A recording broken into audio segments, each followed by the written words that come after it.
தாய் தமிழ் உறவுகளுக்கு அன்பு வணக்கங்கள். நெல்லை எங்கள் எல்லை, குமரி எங்கள் தொல்லை. இதை யாரு சொன்னா அப்படின்னு இன்னைக்கு கூகுள் ஜெமினியில் அடிச்சு கேட்டேன். டைப் பண்ணி கேட்கும்போது அது என்ன சொல்றது அப்படின்னா, இது யாரு சொன்னான்னு எனக்கு தெரியல. ஆனால் எதுக்காக சொல்லியிருக்கலாம் அப்படின்னா, நெல்லைக்கும் குமரிக்கும் உள்ள கலாச்சார வித்தியாசங்களை கோடிட்டு காட்டுறதுக்காக ஒரு ஒரு சொல்லாடல் மாதிரி தமிழ்நாட்டில் சொல்லப்படுது அப்படிங்கிற மாதிரி எனக்கு சொல்லுச்சு. அப்போ எதனால குமரி ரொம்ப அழகான ஊர் தானே, நம்ம அங்கே தானே ஒரு 20 வருஷம் பிறந்து வளர்ந்தோம். நம்ம அந்த ஊரை எதனால தொல்லைன்னு சொல்கிறாங்க அப்படின்னு சொல்லி எனக்கு தெரியல. உங்களுக்கு அந்த சொல்ல யார் சொன்னாங்க அப்படின்னு தெரிஞ்சதுன்னா கருத்தில் போடுங்க, நானும் தெரிஞ்சுக்கிறேன். ஆனால் மண்ணுக்கான அரசியலை ஒரு மகன் பேசும்போது அந்த மண்ணை காதலிக்காம, அந்த அந்த மண்ணை வந்து நேசிக்காம அந்த அந்த அரசியலில் ஒரு ஈடுபாடே வராது. அது மண்ணில் இருந்து வளர்ந்தவனுக்கு தான் அது தெரியும். நீ இங்கே வந்து விவசாயம் பண்ணியிருக்கணும், அந்த விவசாயத்தில் இருந்து வரக்கூடிய விளை பொருட்களை நீங்கள் நுகர்ந்துருக்கணும், அதை வந்து சமைச்சு சாப்பிட்ருக்கணும். அந்த மாதிரி ஒரு என்வாயன்மெண்ட்டில் அந்த அந்த ஒரு அது ஒரு கலாச்சாரம், அது ஒரு வாழ்வியல் தானே, வாழ்வியல் முறை. அந்த வாழ்வியல் முறையை பார்க்கல அப்படின்னா ப்ரொடக்ஷன்னா என்னங்கிறது தெரியாது. நம்ம இப்போ என்னென்னா, நீங்கள் இந்த காலகட்டத்தில் நம்ம என்ன பார்க்குறோம், ஒவ்வொரு நேற்றுக்கு இங்கே எனக்கு ஒரு இவர் நம்மாழ்வார் சொல்லுவார்ல, நீ வந்து உனக்கு அறிவு வந்து மக்கள்கிட்ட தான் இருக்குது, நீ போய் ஒவ்வொருத்தட்டையும் பேசும்போது ஒவ்வொரு அறிவாக உனக்கு கிடைக்கும் அப்படின்னு சொல்லுவார். அவர் நிறைய இடத்துல மேற்கோள் காட்டியிருக்காரு. இந்த காயான பின்பு பழமாவது இது, அந்த மாதிரி இந்த ஊறுகாய் அந்த மாதிரி அந்த ஒரு பொண்ணுக்கிட்ட இருந்தால் கற்றுக்கிட்டேன், அப்படி ஒரு மலைவாழ் மக்கள்கிட்ட இருந்தால் அந்த கற்றுக்கிட்டேன் அப்படி சொல்லுவார். அந்த மாதிரி தான் இங்கே யூஎஸில் இங்கே இருக்கிற யங் ஜென்ரேஷன் வந்து இப்போ எப்படி இருக்காங்கன்னு தெரியல. ஏன்னா இவங்க தான் ஒன் ஆஃப் த அட்வான்ஸ்டு டெக்னாலஜியை பயன்படுத்துகிற உலகத்தில் இருக்கக்கூடிய மக்கள். இப்போ நீங்கள் வந்து மற்ற கண்ட்ரீஸில் இருந்து இங்கே வர்றவங்களுக்கு வந்து ஏற்கனவே இங்கே ஒரு 10 வருஷத்துக்கு முன்னாடி இருக்கிற மாதிரி ஃபீல் ஆகும். நம்ம நிறைய விஷயங்கள் டெக்னாலஜி வந்து ரொம்ப புதுசாக இருக்கும். ஆனால் இங்கே இருக்கிற சின்ன குழந்தைங்க தான் ஆல்ரெடி பயன்படுத்திக்கிட்டு இருப்பாங்க. அந்த மாதிரி ஒரு அட்வான்ஸ் ஸ்டேட்டில் இருக்கக்கூடிய கண்ட்ரி தான் யூஎஸ்ஏ. அது கொஞ்சம் கொஞ்சமாக இப்போ வந்து குளோபலைஸ் ஆகிட்டு வருது, இல்லைன்னு சொல்லலை. ஆனால் வந்து அப்படி தான் இருந்துச்சு.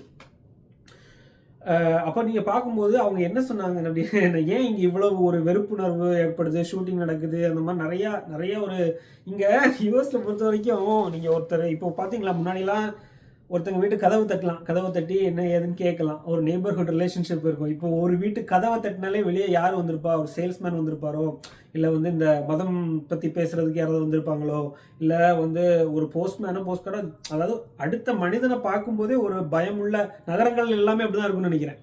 இங்கே ஃப்ளாட்டில் வாழ்கிறவங்க எல்லாமே இதை வந்து அனுபவிச்சிருப்பீங்க. கதவை திறக்கலாமா, பீப்புளில் பார்க்கணும் அப்படிங்கும்போது ஒவ்வொரு மனிதனும் வந்து ஒரு ஒரு விஷயத்துக்காக பயந்து வாழ்கிறாங்கல்ல, அது ஏன்னு தெரிஞ்சுக்கலாம் அப்படின்னா, அப்போ இந்த இங்கே இருக்கிற யங்கர் ஜென்ரேஷன் வந்து எப்படி அதை செக்யூராக ஃபீல் பண்ணுறாங்களா இல்லையான்னு கேட்கலான்னு சொல்லி ஒருத்தவங்கள்ட்ட கேட்டு, அவங்க வந்து இப்போ தான் ஹைஸ்கூல் முடிச்சு.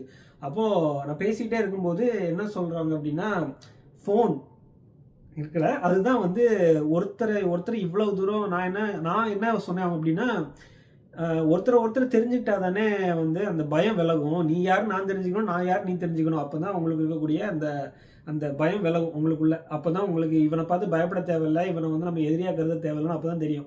அது ஏன் நடக்க மாட்டேங்குதுன்றதான் என்னோட கேள்வி. அதுக்கு தான் இந்த ரெஸ்பான்ஸ். கேள்வியை சொல்லிட்டு உங்களுக்கு பதிலை சொன்னால் சரியாக போயின்னு பார்த்தேன். அதுதான் என்னுடைய கேள்வியாக இருந்தது. அதுக்கு அங்கேருந்து வந்த ரெஸ்பான்ஸ் என்னென்னா, ஃபஸ்ட்டு எடுத்த உடனே ஃபோன் தான் சொன்னாங்க அந்த பொண்ணு. என்ன ஏன் அப்படின்னு கேட்டேன். அப்போ வந்து இது ஃபுல்லாக நம்ம இப்படி இதில் தான் இருக்கோம் வந்து அவங்க சொன்னாங்க. இது அவள் சொல்கிறா. அது சரியாக பயன்படுத்த தெரிஞ்சவங்க நிறைய பேர் இருக்காங்க, இல்லை நான் சொல்லவே இல்லை. அது முக்கியமாக ஒரு டெக்னாலஜி அட்வான்ஸ்மெண்ட் தான். பட் இப்போ அது கன்சியூமர்ஸாக மாறிட்டாங்க அப்படிங்கிறது வந்து என்னால் புரிஞ்சிக்க முடியுது. அதாவது ஒரு ஏர்லியர் ஜென்ரேஷன் கையில் ஒரு ஜென்ரேஷன் கையில் வந்து இந்த ஸ்மார்ட் ஃபோன்ஸ் வரும்போது அது வந்து என்னென்னா, அது ஒரு மாதிரியாக பயன்படுத்தப்பட்டது, ஓரளவுக்கு பயன்படுத்தப்பட்டது. இப்போ வந்து ஃபுல் அண்ட் ஃபுல் அது கன்சியூமரிசமாக மாறிக்கிட்டு இருக்கு. அப்படியே நீ வந்து அந்த ஃபோனில் பார்த்து அதை வந்து அதில் என்னென்ன பொருட்கள் உனக்கு தேவைன்னு தெரியுதோ அதை வாங்குற ஒரு நுகர்வோராக மாறிக்கிட்டு இருக்கோம். நீங்கள் உண்மையிலே சிந்திச்சு பார்த்தீங்கன்னா, இவ்வளவு ஒவ்வொருத்தரும் ஒரு ப்ரொடியூசராக மாறிட்டான்னு வைங்க. ஒவ்வொருத்தரும் ஒரு ப்ரொடியூசராக மாறிட்டான் அப்படின்னா அவங்க ஒரு சுயசார்பு இருக்கும். ஒரு என்ன சொல்கிறது, ஒரு தப்பி பிழைக்கலாம். நம்ம பேசிக்காக பார்த்தா நம்ம எல்லாருமே ஒரு ஒரு மிருகம் தானே, எல்லாருமே ஒரு ஒரு உயிரினம் அப்படி தான் சொல்லணும். அப்போ அது இந்த நம்ம படைப்பு தத்துவத்தை ஒதுக்கி வச்சுட்டு நம்ம வந்து எவல்யூஷனை பற்றி யோசித்தோம் அப்படின்னா, எல்லா இனத்துலையுமே வந்து ஒரு வலியது தான் தப்பி பிழைக்கும், வலிமையானது தான் தப்பி பிழைக்கும்பாங்க. அதே மாதிரி தான் மனித இனம். மனித இனமும் வலிமையானதுல தான் வந்து அது தப்பி பிழைக்க முயற்சி பண்ணிட்டு இருக்கு. ஆனா எது வலியது அப்படிங்கிறதா, எவன் வலியவன்கிறதா இங்க கேள்வி.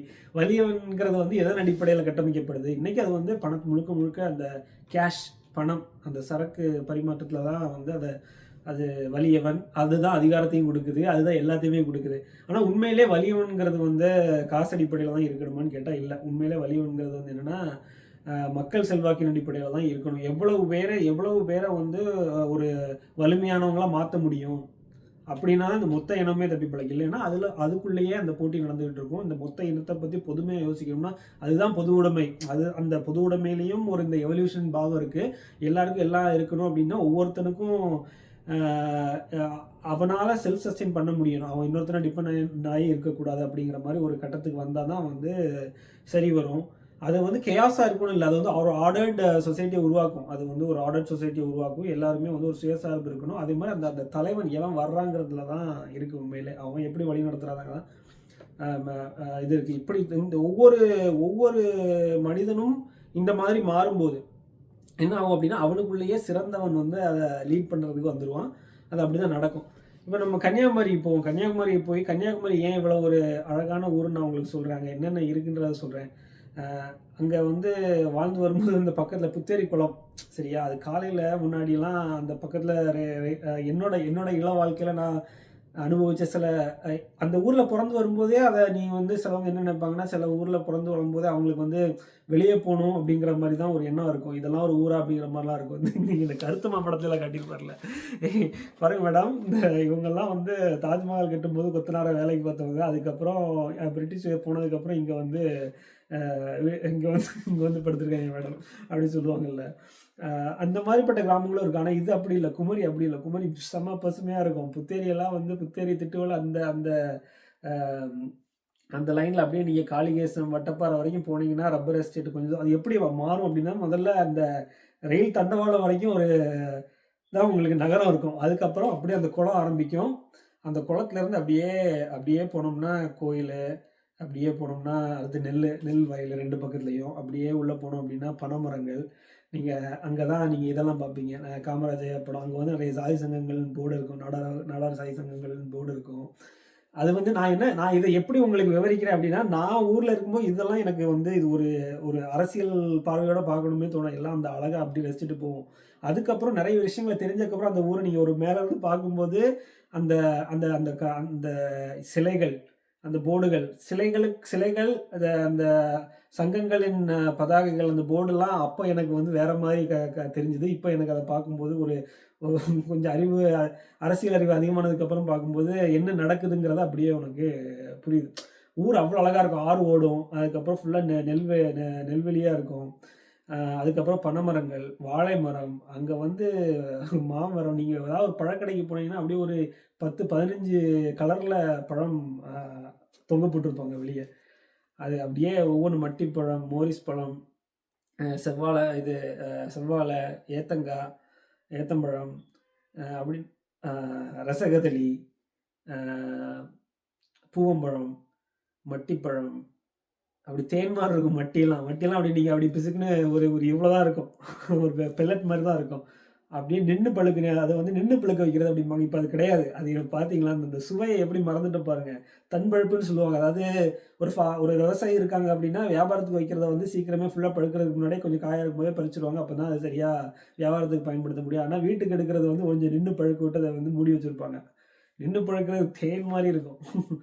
அது அந்த மட்டிப்பழம்லாம் அப்படி இருக்கும். அதெல்லாம் இதெல்லாம் விட்டுட்டு என்னைய வர வச்சிருக்கீங்க. எனக்கு இது இன்னைக்கு ஏன் சிந்தனையில ஓடிக்கிட்டு இருக்கு அப்படின்னா, நம்ம இதெல்லாம் சில நேரங்கள்ல அந்த சூர மீன் குழம்பு, அப்புறம் இந்த அம்மா வைக்கக்கூடிய நெத்திலி மாங்காய் அவியல், அப்புறம் அ இது சிக்கன் தோரன். கோழி தோரன் ஒண்ணு வைப்பாங்க. அப்புறம் பப்பட தோரன், மோர் குழம்பு இதெல்லாம் அடிக்கடி அந்த வாசனைலாம் மூக்கு வழியா வந்து போகுமா, அப்படி நமக்கு வந்து ஒரு எண்ணம் வரும். என்னைய வெளிய வர வச்சுட்டாங்களே இந்த ஜெயலலிதா அப்படிங்கிறது தான் எனக்கு வரும். அன்னைக்கு அன்னைக்கு மட்டும் ஒரு அதிகாரியா நான் என்ன மிஸ் பண்ணேன் அப்படின்னா, நீங்க ஒரு சிஸ்டத்த உருவாக்கி வச்சிருக்கீங்கல்ல, இத நம்பி தானே நாங்கலாம் படிச்சு வந்தோம். அந்த அந்த அந்த அமைப்பு வந்து என்னைய வந்து சரியா அந்த இடத்துக்கு கொண்டு போய் உட்கார வைக்கும். அப்போ வந்து அந்த அரசாங்கத்தில நீங்க அரசு அதிகாரிங்கிறது ஒரு சாதாரண வேலைன்னு நினைக்காதீங்க. ஒரு அரசு அதிகாரின்னு நினைச்சா எவ்வளவோ மாற்றங்கள் செய்யலாம். அதுக்கு உதாரணம் தான் இவரு. அதுக்கு எடுத்துக்காட்டு தான் எம். நடராஜன். அவர் வந்து ஒரு பிஆர்ஓ. அவர் வந்து ஒரு அரசு அதிகாரியா இருந்தவர் அவரு. ஒவ்வொரு அரசு அதிகாரிகளும் தான் அரசுக்குள்ள போயிட்டு, அதுக்கப்புறம் வந்து அப்படியே கான்டாக்ட்ஸ வளர்த்துட்டு, அந்த நீங்க பாருங்க ஒரு ஆட்சி நடத்த முடிஞ்சிருக்கு எம். நடராஜனால அவர்களால. சசிகலா அவர்கள் குடும்பத்த சொல்றேன். அது வந்து ஒரு அந்த அந்த அந்த அளவுக்கு ஆனா அவர் அத வச்சு என்ன சாதிச்சுக்கிட்டாருங்கிறது 2வது விஷயம். ஆனா அந்த அளவுக்கு ஒரு பொசிஷனுக்கு வர முடியும் ஒரு அரசு அதிகாரியா. அதுதான் என்னோட பாயிண்ட். இப்போ வந்து இந்த ஒரு ஒரு ஒரு நேர்மையான அதிகாரியா இருக்கணும். ஒரு அந்த அரச வந்து இப்போ ஒரு நீங்க டிஎன்இபி எலக்ட்ரிசிட்டி போர்டுனா, அவன் மேல போறவன் வந்து இது ஏன் ஏன் என் ஸ்டேட்ட நடத்தக்கூடிய எலக்ட்ரிசிட்டி போர்டு. இத எப்படி நடத்தணும்னு எனக்கு தெரியுங்கிற மாரி ஒரு வெறியோட போவான்ல. அந்த மண்ண நம்பி அந்த மண்ண காதலிக்கிற மகன். உங்களுக்கு புரியுதா நான் என்ன சொல்றேன்? இத மாரி தான் ஒவ்வொரு அரசு துறையிலயும் அப்படி அப்படி போயிருப்பான் மேல. என்னைய அத கெடுத்து விட்டீங்களேன்னு தான் என்னுடைய ஆதங்கம். நீங்க எனக்கு எனக்கு இந்த மாரி எனக்கு ஒரு ஈபில ஒரு ஜூனியர் என்ஜினியர் ஆகி, ஒரு எக்ஸிக்யூட்டிவ் என்ஜினியர் ஆகி, அப்படி அந்த ஈபிக்கு மேல ஈபி தான் இருக்கிறதுலே பெரிய ஊழல் தமிழ்நாட்டுல. அந்த நிலக்கரி ச இதுல ஏற்றுமதி, இறக்குமதில அப்ப அந்த மேல அந்த பதவியில போய் நம்மளால உட்கார முடிஞ்சிருச்சு அப்படின்னா, ஒரு கெப்பாசிட்டி இருக்கிற ஒரு மகனால உட்கார முடிஞ்சுச்சு அப்படின்னா, ஒரு நேர்மையான ஒரு மகனால ஒரு அதிகாரியால உட்கார முடிஞ்சது. இவ்வளவு சீரழிவு நடக்குமா நாட்டுல? அத கெடுத்து விட்டீங்களேங்கிறது தான் என்னோட பெரிய ஒரு மன வருத்தம். அதெல்லாம் வந்து போகும்போது இந்த மாரி சிந்தனைகள்லாம் வருது. அப்போ ஊர் அப்படி போயிட்டு இருக்கும்போது ஒவ்வொரு நீங்க படித்தர அங்கங்க இருக்கும். அங்கங்கன்னு காலைல குளிச்சுக்கிட்டு இருப்பாங்க ஆட்கள். ஆத்துல குளிப்பாங்க. நான் ஒரு நாள் ஔவையாரம்மன் கோவில் பக்கத்துலலாம் அந்த ஆத்துல காலையில எனக்கு வர மனம் இல்ல. எங்க அப்பா நான் யுஎஸ்ல இருந்து நாகர்கோவில் போயிருக்கும்போது தான் அந்த அந்த சேனல்ல அது வந்து பேச்சிப்பாறை அணையில இருந்து தண்ணி திறந்து விடுவாங்க. அப்படியே தண்ணி ஆ தேன் மாரி இருக்கும். அப்படி குளிக்கிறதுக்கு வந்து அவ்வளோ ஃப்ரெஷ்ஷா இருக்கும். அப்படியே உங்களுக்கு நீங்க இந்த ஷவர்ல இங்க குளிச்சுட்டு, அந்த ஆத்துக்குள்ள முங்கி அந்த சானல்ல முங்கி எழுந்தீங்கன்னு வச்சுக்கங்களேன், அப்பா! அவ்வளவு ஒரு வரவே தோணாது. எங்க அப்பா பாப்பா என்ன யுஎஸ்லேருந்து வந்திருக்கானா, இல்ல ஏதோ தண்ணி தண்ணி இல்லாத காட்டுலேருந்து ஒரு பட்டிக்காட்டா மாரி தண்ணிய பார்த்த பட்டிக்காட்டா மாரி இப்படி கடந்து வரமாட்ற அப்படின்னு சொல்லுவாங்க.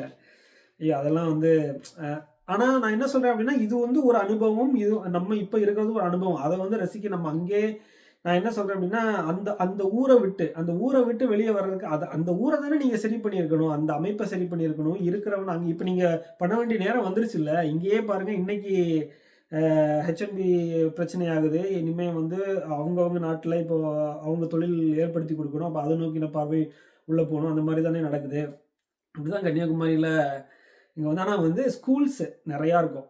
நெறையா ஸ்கூல் வெட்டூர்னி மடம், அப்புறம் வந்து ஸ்காட் ஸ்கூல் வந்து ஒரு நல்ல ஒரு ஸ்கூலு. அந்த வெட்டூர்னி மடம் இந்த ஒரு இறக்கத்துலருந்து அடுத்த இறக்கம் போற வரைக்கும் ஒரு 4 ஸ்கூல் இருக்கும். ஸ்காட் ஸ்கூல், அப்புறம் மேல அந்த உச்சாணி கொம்புல தான் சிஎஸ்ஐ ஸ்கூல். அங்க நான் படிச்சேன். அதுக்கப்புறம் ஆதர்ஷ் வித்யா கேந்திரா. அதுக்கப்புறம் இப்ப நெறைய வந்துருச்சுன்னு நெனைக்கிறேன் அங்க.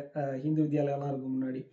ஹிந்து வித்யாலயால தான் முதல்ல என்னைய சேர்த்தாங்க வீட்ல. அந்த ஒரு 1 மாசத்துக்கு அப்புறம் கூட்டிட்டு வந்துட்டாங்கன்னு நெனைக்கிறேன். என்னன்னா, வீட்ல உட்காந்து இந்த ஒரு ம மந்திரங்கள் அதெல்லாம் ஜபிக்க ஆரம்பிச்ச உடனே, அம்மா என்ன பண்ணியிருக்காங்க, "என்னடா பையன் வேற மாரி போறான்" அப்படின்ட்டு வேற மாரினா, அ அ க இது கல்விய கற்கிறதுக்கு ரைம்ஸ்ல இதெல்லாம் பண்றானே, எனக்கு ரொம்ப ஏதோ இந்த தண்ணி தண்ணி தெளிக்கிறது, சாப்பாட சுத்தி அந்த மாரிலாம் ஏதோ பண்ணிட்டு இருந்தேன் போல இருக்கு. இதெல்லாம் எங்க அம்மா சொல்லுவாங்க. அப்புறம் வந்து அப்படியே தூக்கிட்டு போயிட்டாங்க. தூக்கிட்டு போயி அதான் அந்த ஏதாவது ஒரு விஷயங்கள வலிய திணிக்கும்போது பெற்றோர்களுக்கு விருப்பம் இல்ல அப்படின்னா, அந்த ஸ்கூலுக்கு கொண்டு போயிட்டாங்க. அங்க சிஎஸ்சி ஸ்கூல்ல எப்படின்னா, அங்கேயும் ஸ்கிரிப்சர் கிளாஸ்லாம் நடக்கும். ஆனா வந்து உங்களுக்கு கிறிஸ்டியன்ஸ் வந்து மஸ்ட்டுன்னு சொல்லியிருப்பாங்க. ஆனா மத்த குழந்தைங்கள வந்து அவங்க வற்புறுத்த மாட்டாங்க. அந்த மாரி தான் அது வந்து ரொம்ப ஒரு நார்வேலுங்கிறது ஐயோ! எங்களுக்குள்ள அந்த வித்தியாசமே இருக்காது. எல்லாருமே படிப்பாங்க. அந்த அந்த ஸ்கூல்ல. அந்த அந்த சிஎஸ்சில ஒரே பிரச்சனைன்னா பெரிய கிரவுண்ட் கிடையாது. பிடி எனக்கு வெளிய வந்ததுக்கு அப்புறம் தான் பிடி வந்து ஒரு காமெடியா தான் நடக்கும். அதுலயும் நாங்க விளையாடிக்கிட்டு இருந்தோம்னா அடி செம்மத்தியா விழும். இந்த இந்த பேப்பர் பால் சுத்தி கிரிக்கெட் விளையாடிக்கிட்டு இருப்போம். பேப்பர் பால் சுத்தி இந்த ரப்பர் பால் மாரி வச்சு அப்புறம் த்ரோ பால் விளையாடுவாங்க. அது விளையாடும்போது வந்து வெளுத்து வாங்கிருவாங்க சில சார்லாம். ஸோ அதெல்லாம் ஒரு பள்ளி பருவங்கள்னு வச்சுக்கோங்க. அதுக்கு எதுத்தாப்புல ஸ்விஸ் பேக்கர்ஸ்னு ஒண்ணு இருக்கும். அவங்க வந்து அப்படியே ஃபுல்லா அந்த ஸ்கூல் ஃபுல்லா அப்படியே அந்த ஸ்விஸ் பேக்கரி வாசல்ல தான் நிக்கும். அதுக்கப்புறம் முன்னாடி பைக்கு 11த், 12த் வந்தவொடனே ஒரு கொம்பு முளைக்கும்ல. அதில வந்து அந்த பைக் ஃபுல்லா வெளிய நிக்கும். சோத்து பஸ்ன்னு ஒரு விளையாட்டு விளையாடுவாங்க டெய்லி பசங்க. அந்த மாதிரி சாப்பாடு லஞ்ச் டைம்ல அந்த சைக்கிள் வரிசையா நிக்கும்போது, அதுக்கு நடுவுல வந்து இந்த மழை தண்ணி போடுறதுக்காக ஒரு குழி வெட்டி போட்டிருப்பாங்க. அதுக்குள்ள உட்காந்து சாப்பிடுவோம். சோத்து பஸ் சுத்தமா வந்து சம்மந்தம் இல்லாம பேசணும். நான் ஒண்ணு சொன்னா அதுக்கு சம்மந்தமே இல்லாம நீ சொல்லு. ஒரு வார்த்தை சொன்னா போதும். செம்ம காமெடியா இருக்கும். அம் அது அதுதான் பள்ளி பருவங்கள். நம்ம தொடர்ந்து பேசுவோம். இன்னைக்கு என்னன்னு தெரியல. இன்னைக்கு கன்னியாகுமரி மாவட்டத்தோட கதைகளையும் வந்து சொல்லணும்னு தோணுச்சு. அத விட்டு வர வைக்க காரணம் வந்து ஜெயலலிதா அவர்கள் ஆட்சியில வாங்கப்பட்ட லஞ்சமா தான் இருந்தது. அதுக்கு அந்த தலைமைக்கு ஒரு ஒரு நல்ல ஒரு மகன் வரவிடாம தடுத்துட்டீங்களே அப்படிங்கிறது தான் நம்மளோட ஆதங்கம். சிந்தித்து பாருங்க. கருத்துக்களை பதிவிடுங்க. வாழ்க வளமுடன்.